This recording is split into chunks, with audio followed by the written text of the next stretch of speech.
Welcome to another episode of the Trusted Advisor podcast and video series powered by the Retail Solutions Providers Association. I'm Jim Roddy, back with you again. Thank you so much for joining us. This is a special quick take episode of the pod where for about 20 or 25 minutes, we feature a member of the RSPA community who will speak at RetailNOW 2021. If you're not familiar with RetailNOW, it's the Retail IT Channel's #1 trade show, education conference, and networking event scheduled for July 25th through 27th in person at the Gaylord Opryland in Nashville. RetailNOW will feature more than 20 education sessions and dozens of expert presenters, including today's guest, RSPA Security Advisor, Nathan Sweaney. Always great to talk with you, Nathan. Good to see you again. How you doing, Jim? It's good to see you, man.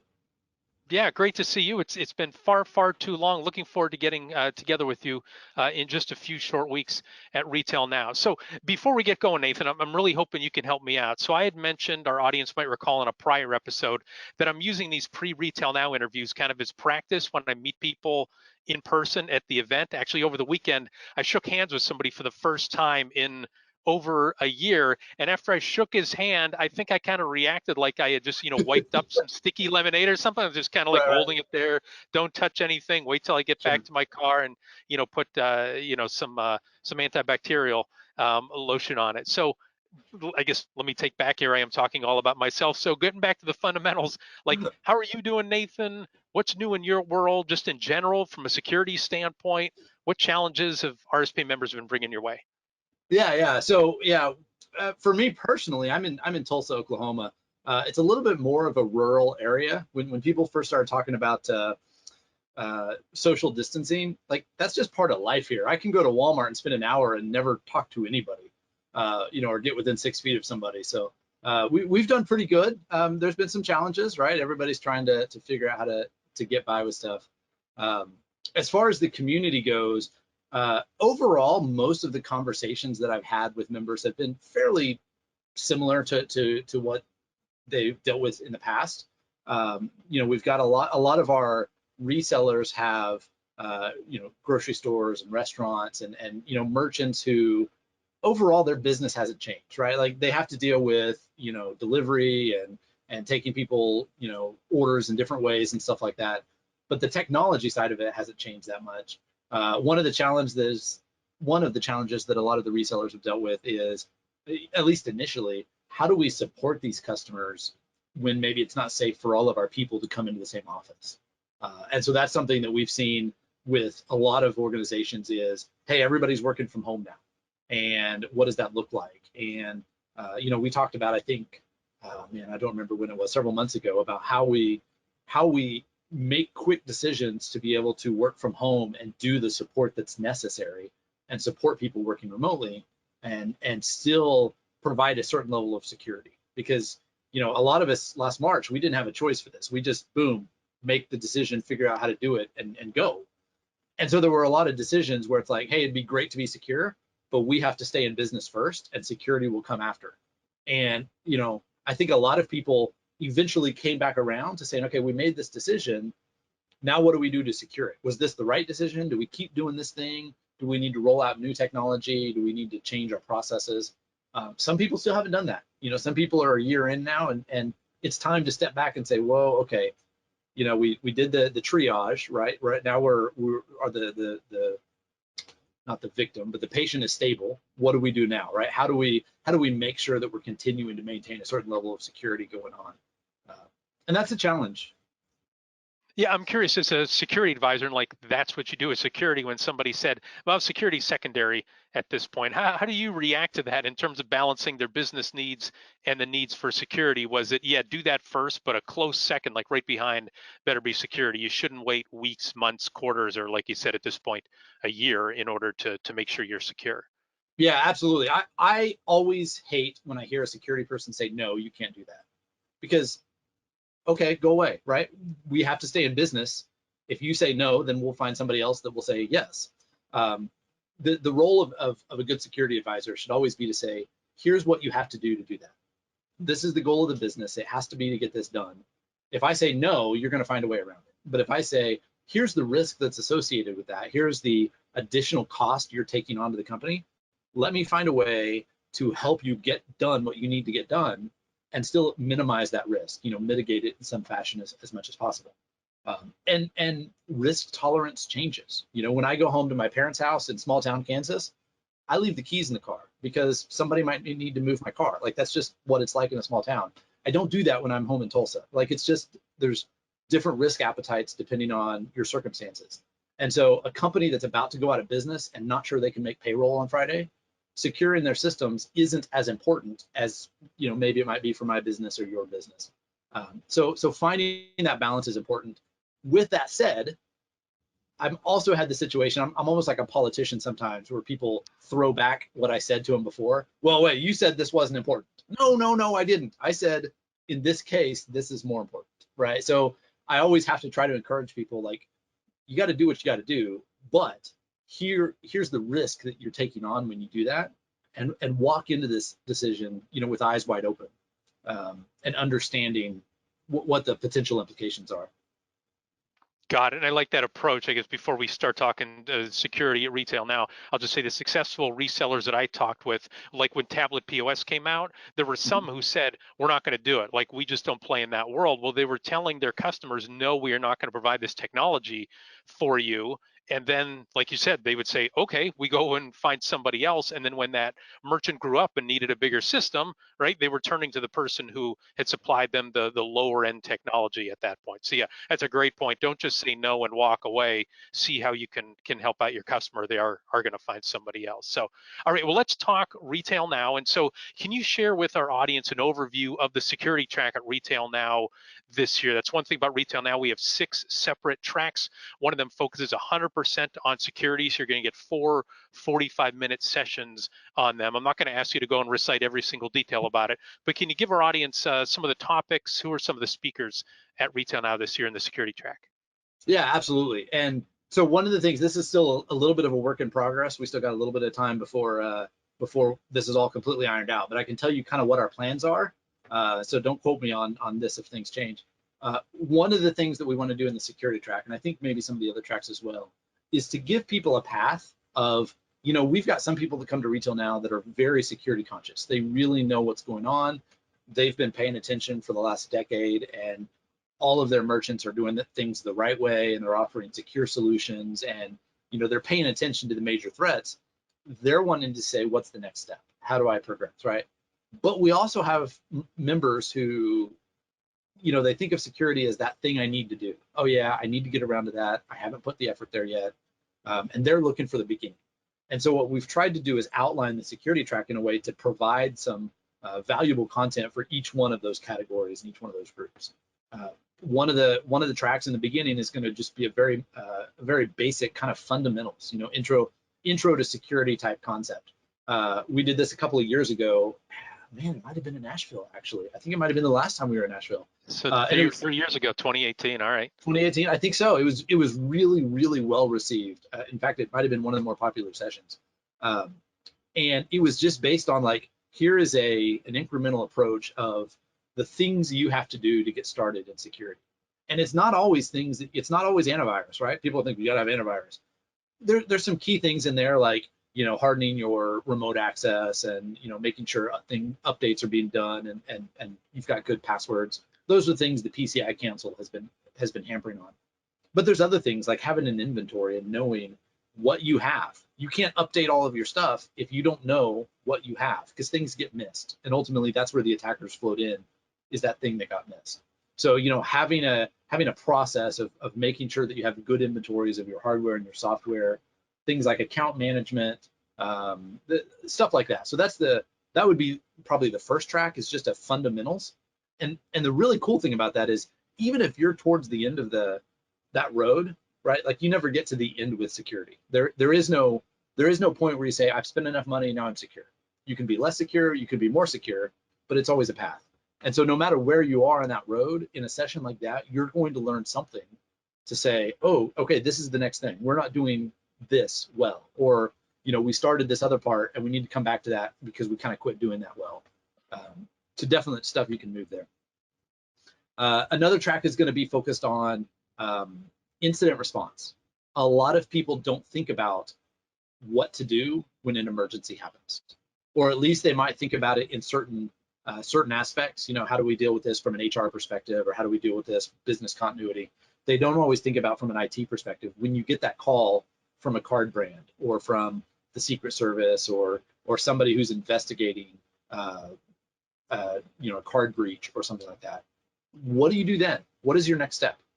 And I tell you, when you wait until that moment, when you get that phone call, that is the worst time to make difficult decisions, because you've got all that emotion, you've got all that anxiety, you're angry, you're scared, how could this happen to me? So walking through, here's what an incident looks like. Here are the types of things that you should do ahead of time, the decisions you should make ahead of time, so that you're prepared when that happens, so that you know who do I call, right? Who's my first call? Is it my lawyer?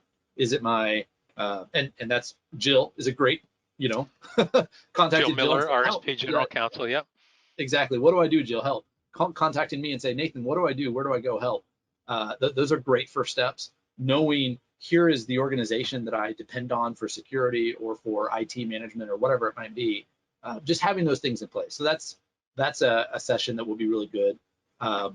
We are going to have a session on, and we're still working out the details on this, on how do you analyze security risks? Because if you turn on the news and you just say, okay, what's the latest, greatest thing that people are worried about, and you go spend all your focus on that, that's not necessarily the best approach to moving yourself forward in your security posture. Sometimes looking at things and saying, you know what, that sounds really bad, but I'm not there yet. I need to focus here. Sometimes some of the stuff that makes the news is real excited and man, this sounds awesome. And it's like, yeah, but you're not James Bond. You don't have to worry about that stuff yet, right? Like 10 years down the road, maybe that's something you have to worry about, but here's the practical stuff. So just talking through, how do you analyze threats and risks and figure out what is applicable to you, what is most important to mitigate, and that sort of thing, where you go from there. And then one of the tracks that we're looking at, and I think this is going to work out, is on the concept of zero trust. I don't know, are you familiar with zero trust? Have you heard that terminology? Not well enough that I could answer 2 sentences on it. So please. Okay, well, I'll go ahead and do that for us then. The idea of zero trust is, traditionally we would build a network and we would say, here's my router, and I've got stuff over here and I've got stuff over here and maybe a firewall in between, but everything is inside my protected network. Everything is inside my perimeter. And as long as I keep the bad guys on the outside and a good firewall in between, I'm good. The problem is, that's not as easy to do as it was 10 years ago or 20 years ago. It's not as easy to do as it was last year, right? Because where is your perimeter right now? It's distributed across all the homes of your employees. Right, it's in a duplex, right? 20 miles away from your office, yeah. Yeah, exactly. Or it might be at a Panera Bread with somebody connected in from a MiFi, right? All of a sudden, that is your external presence. How do you deal with that?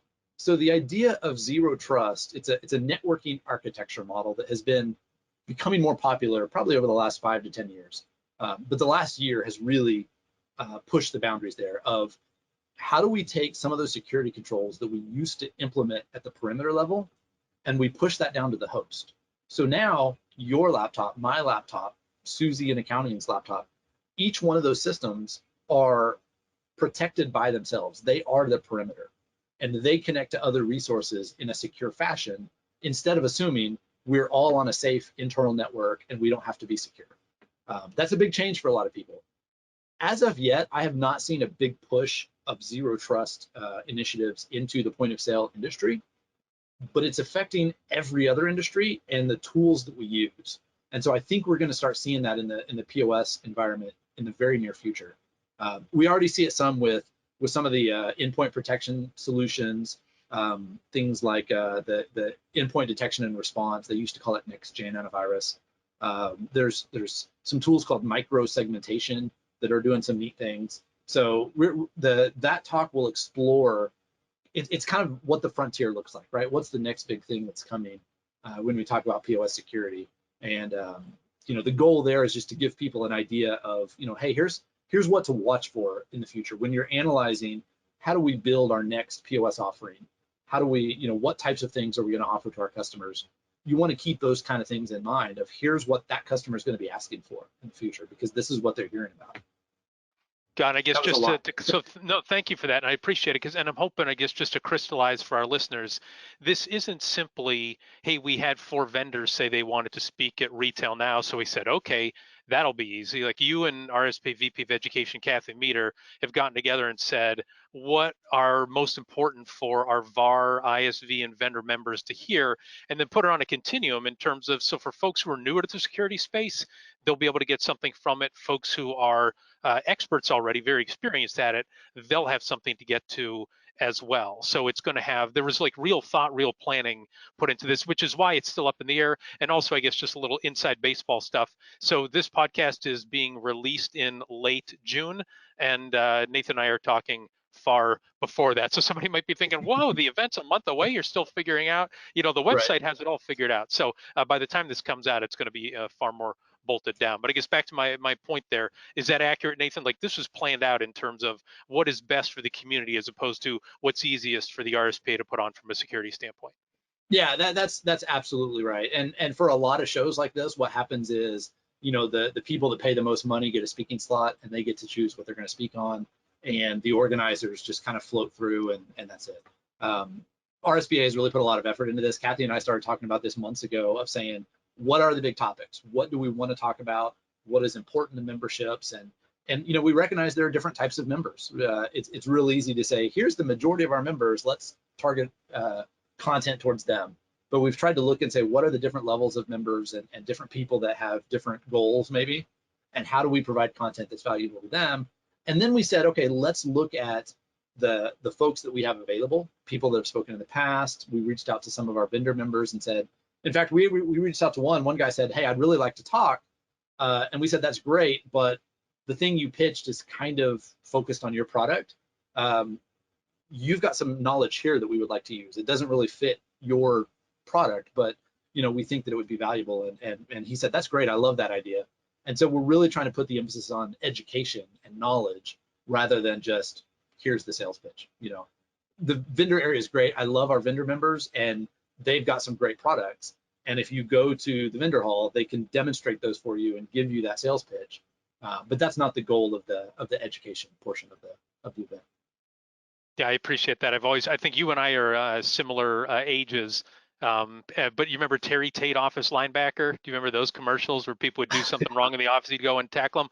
I always wanted to bring Terry Tate, office linebacker, to trade shows. And when somebody turned around and was supposed to give an educational presentation, it said, let me show you our office building and let me give you a pitch about whatever. And like Terry would just get up there and be able to tackle them. But I can say, going to retail now, Terry Tate would be awfully bored because he's not going to have any tackling opportunities, right? Because we've really vetted all these speakers, and again, Nathan's and Kathy are doing a great job on the security track to make sure it's really a fit for what VARs and ISVs are looking for. So I appreciate that overview. I want to talk to you about a couple other topics while we have you here. So a year ago, when everything was virtual and Zoom meetings and masks were almost a new thing, so you moderated an RSPA webinar that was titled Security Threats and COVID-19. So I know the pandemic isn't completely in our rearview mirror yet, but if you were hosting a webinar today titled Security Threats After COVID-19, what would you focus on? What do you think is going to stick around, and what's behind us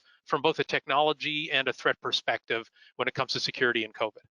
Yeah, great question.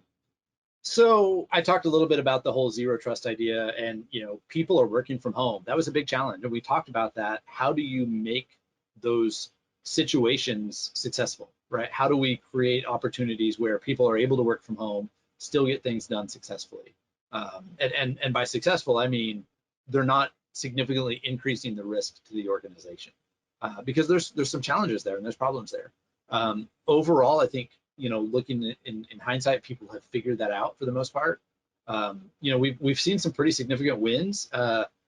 When Zoom first became a thing, I had used Zoom prior to COVID-19. I'm guessing not very many people had. It had some major security holes. Major. I mean, huge. Like just the force of the economy changed to that, right? Like Zoom had to change their business model. They made things better. And I think we've seen that same thing for people to continue to compete in the marketplace. They've had to figure out how to do things the right way.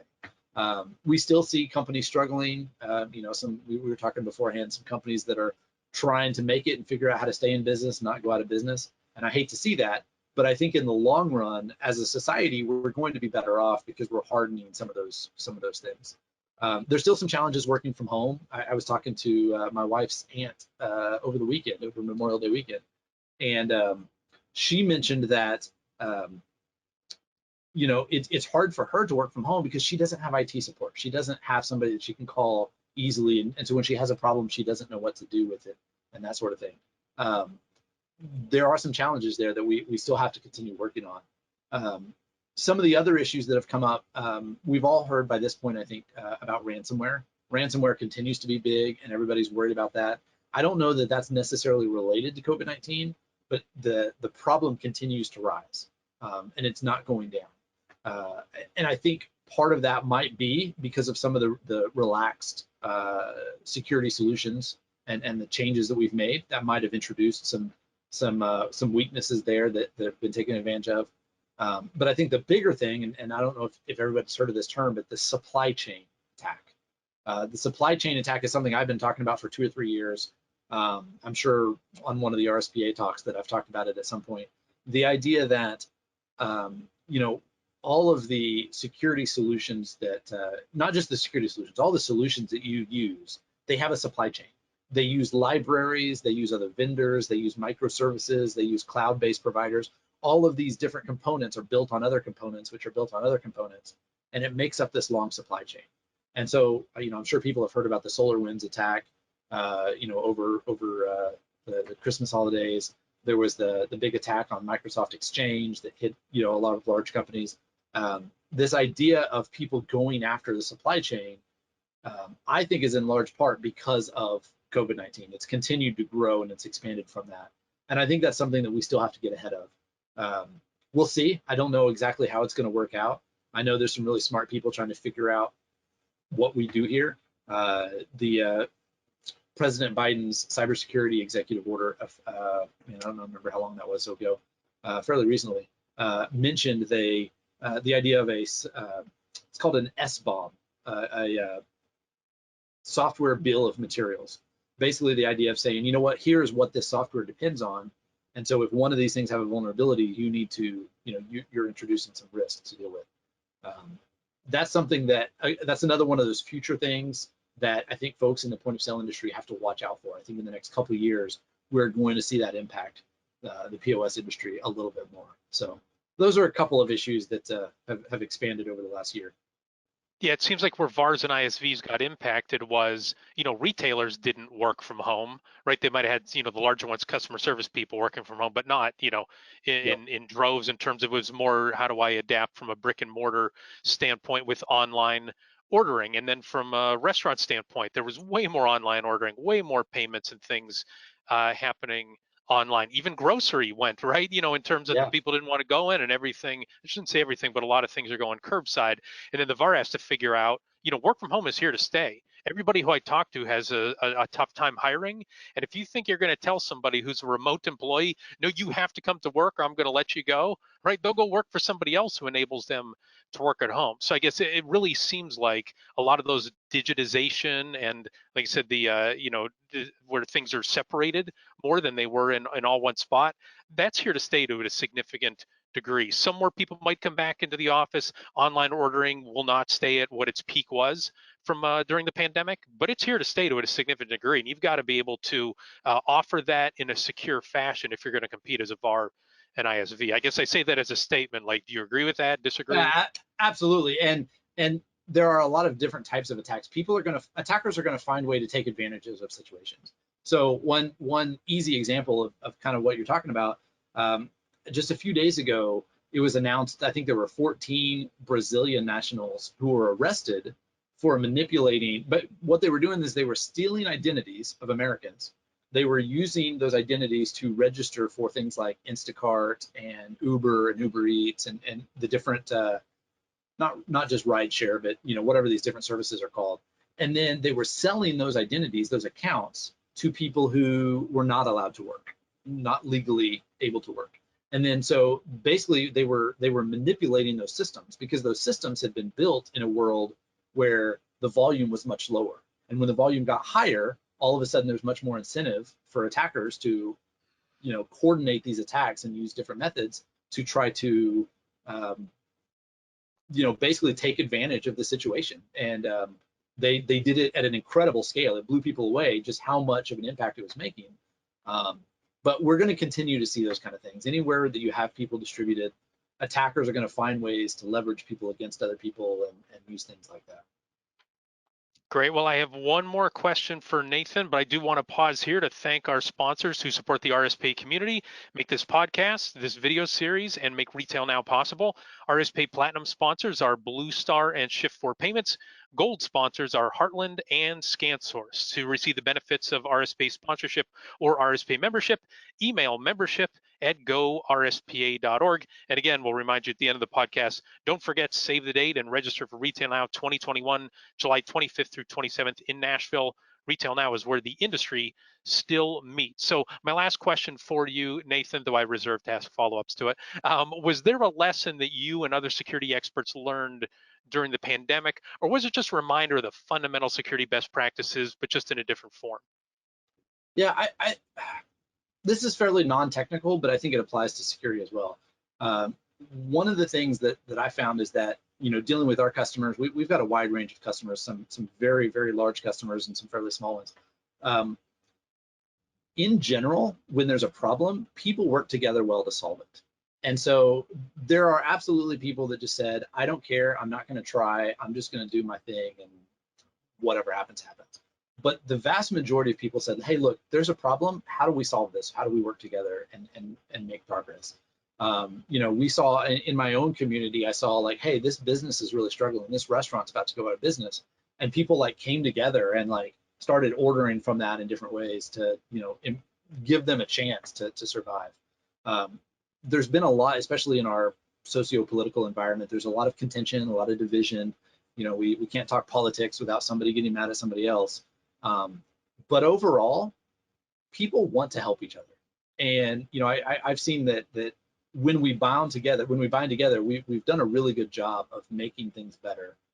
We took some risks. We had to on certain areas, and we said, you know what, we're going to start doing this, we're going to start doing that. But for the most part, I haven't seen as much contention in the, how do I say this? Prior to COVID and prior to the quarantine and all that kind of stuff, people were a lot more, I'm just not going to do that. I don't care who you are. That's stupid. Like when you would say, here's how you be secure, there was more contentiousness about it. Now people are like, okay, I get it. We got to do what we got to do. And so I think maybe that one of the things that we've benefited from that, a lesson learned, is just how to not get caught up in that division as much, the contention. I hope that stays. I hope that continues, and we keep down this path towards a bright and beautiful, more glorious tomorrow. I don't know, but for me, it's been a pleasure to see that even amongst the frustrations that we all have, right? Because we all have dealt with some hard times, that we're still able to work together and continue moving forward. And cooperation is so huge in this community, right? Because somebody can't just have their POS software on their own or one peripheral on their own, right? Like everybody has to integrate and work together. And I can say I've been in the general IT channel for a quarter of a century now. You're getting older when you can quote things in century terms, but I've worked with a lot of different associations, attended a lot of different trade shows. The RSPA community is the most cooperative to begin with. So it's great to hear that the rest of the world might be catching up to that or catching on in terms of that really benefits everybody. Don't just look at the short term, make the pie bigger. Don't just steal your portion of the pie and put your arm around it. Yeah, absolutely. I said I reserved the right, said last question, but I wanted to ask one more. For the folks who are watching on our YouTube channel, what is that over your right shoulder there? It's clearly not the latest invention here from a technology standpoint, but share with our listeners, what exactly is that? Yeah, that's I tried to think of something funny. That's my Minecraft server or something. I don't know. No, that's a Macintosh Plus that came out from Apple in 1986. I used to work at a university, and one year they were cleaning out the attic. And the IT department was in like the third floor, fourth floor of a building, and I was helping them clean stuff out, and it was all going to the dumpster. And I said, oh, this is cool, and I actually have two of them. Now they're like gold. I mean, it's like several $100 to get one of those. But I've got ambitions. I've got to buy a keyboard, and I've got ambitions to do something with it someday. We'll see. So it could work. Like you could turn it on if you needed to, and I've got a power cord. I just don't have a keyboard. the keyboard's like $150 on eBay, and so I'm like, I don't know, I don't care quite that much yet, but one of these days. And not a touchscreen, right? I Yeah. mean, there's Well, 0% I've thought chance. about it. So I've got two of them. I'm thinking about the second one. If I can find like a 9x9 square screen, drive it with like a Raspberry Pi or something, and who knows what I might turn it into something fun one of these days. Nice. Well, one of my pride and joy, I collect old typewriters. You can't see them on camera. They're off camera. But the one that has patents from the 90s, and it just says 90 whatever, and it's actually the 1890s. Is when it was like it's a keyboard that's not even in QWERTY format, right? It was before all that stuff Oh man, that's was awesome. standardized. So you and I are on the same page in terms of love that old technology. Very nostalgic, no doubt. So I have to ask a follow-up question then. Is it one space or two space after a period? Oh, it's one space after period. Yeah, Good, 100%. good, Yeah. good. Why do you ask? Well, do you know why that's changed? Because when I was in typing class, back in high school, they taught us two spaces. Back in That the typewriter, yeah, when it was an old typewriter, you'd have to hit it twice. But yeah, now in yeah, layouts from everything's desktop publishing, it's only one. yeah. Traditionally, everything was monospaced fonts, and so you had to have two to be able to demonstrate the additional area. But we still get in arguments in the tech community about that all the time, about whether it should be one space or two space. Drives me There is crazy. no argument, Nathan. It is one space, darn it. Especially things get justified now in desktop publishing. So if you have two spaces, it really jacks the whole Absolutely. thing up. So You're preaching to the choir here, man. yeah, I was going to say, you can tell I've been in publishing for more than a quarter century, so I have some pretty strong opinions on this. Don't get me started on Comic Sans by any means. So Okay. Well, I'll tell you what, I'm looking forward to hanging out at Retail Now. We are gonna probably over some drinks, maybe have a conversation about the Oxford comma. And anyway, Jim, it's been great. right back at you, Nathan. Yeah, I cannot wait to see you in person. And so, to our listeners, that does it for this quick take episode of The Trusted Advisor. We hope you enjoyed our discussion as much as Nathan and I have. If you did, be sure to subscribe to the RSPA YouTube channel and the Trusted Advisor podcast so you never miss an episode. And be sure to register for Retail Now 2021. Again, that's July 25th through 27th at the Gaylord Opryland in Nashville. Going to feature a diverse high-tech expo hall, plenty of networking opportunities, and several great education sessions, including 4 discussions on security, coordinated by RSPA Security Advisor Nathan Sweaney. For all the details, visit the show website at gorspa.org/Retail Now. Before we go, big thanks again to Nathan for sharing his wisdom with us today. Thanks also to RSPA Marketing Manager Chris Arnold for his production work, Joseph McDade for our music, and last but not least, thanks so much to you for listening. Our goal at the RSPA is to accelerate the success of our members in the point-of-sale ecosystem by providing knowledge and connections. For more information, visit our website at gorspa.org. Thanks for listening, and goodbye, everybody.